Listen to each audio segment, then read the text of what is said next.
Hello दोस्तों, नमस्ते, प्रणाम। मैं हूं आप सबके लोग गायिका काजल मौर्य प्रयागराज से। दोस्तों, स्वागत करती हूं अनु पटेल के चैनल पे दीदी के। आज आप सबको बहुत प्यारा से नाच गीत सुनाएंगे। कैसा है कमेंट के माध्यम से ज़रूर बताइएगा। नैहर के सुख चैन राजा बड़ा निक लागे, नैहर के सुख चैन राजा बड़ा निक लागे।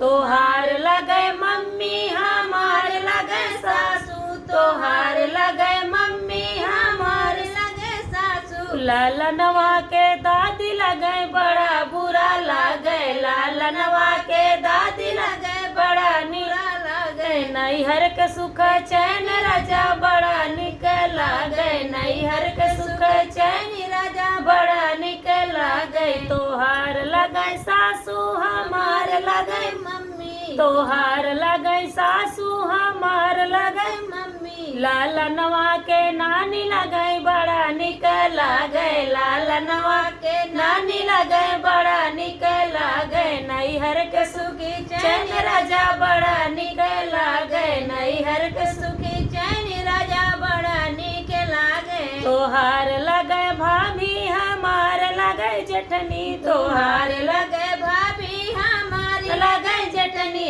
लालनवा के ताई लगे बड़ा बुरा लागे, लालनवा के ताई लगे बड़ा बुरा लागे। नैहर के सुख चैन राजा बड़ा निक लागे, नैहर के सुख चैन राजा बड़ा निक लागे। तोहार लगे सरहज हमार लगे भाभी, तोहार लगे सरहज हमार लगे भाभी। लालनवा के मामी राजा बड़ा निक लागे, लालनवा के मामी लगे बड़ा निक लागे। नैहर के सुख चैन राजा बड़ा निक लागे, नैहर के सुख चैन राजा बड़ा निक लागे। कैसे रहा दोस्तों गाना? कमेंट में आप लोग जरूर बताइए। और अनु दीदी का ढेर सारा प्यार दुलार आशीर्वाद दीजिए। बहुत मेहनत कर रहे हैं दीदी, इनके चैनल को सब्सक्राइब करिए। अनु पटेल करके चैनल है, आप लोग सब्सक्राइब करिए। ढेर सारा प्यार दुलार आशीर्वाद दीजिए। अनु दीदी आज हमारे घर आई दोस्तों, बहुत अच्छा लगा। कैसे बताऊं कितना अच्छा लगा। अब हम सपोर्ट तो करेंगे ही, लेकिन हमारे सपोर्ट अकेले से नहीं होगा, आप सब सपोर्ट करेंगे तभी होगा दोस्तों। तो आप लोग ढेर सारा प्यार दुलार आशीर्वाद दीदी को दीजिए। मिलते हैं नेक्स्ट वीडियो में, तब तक के लिए।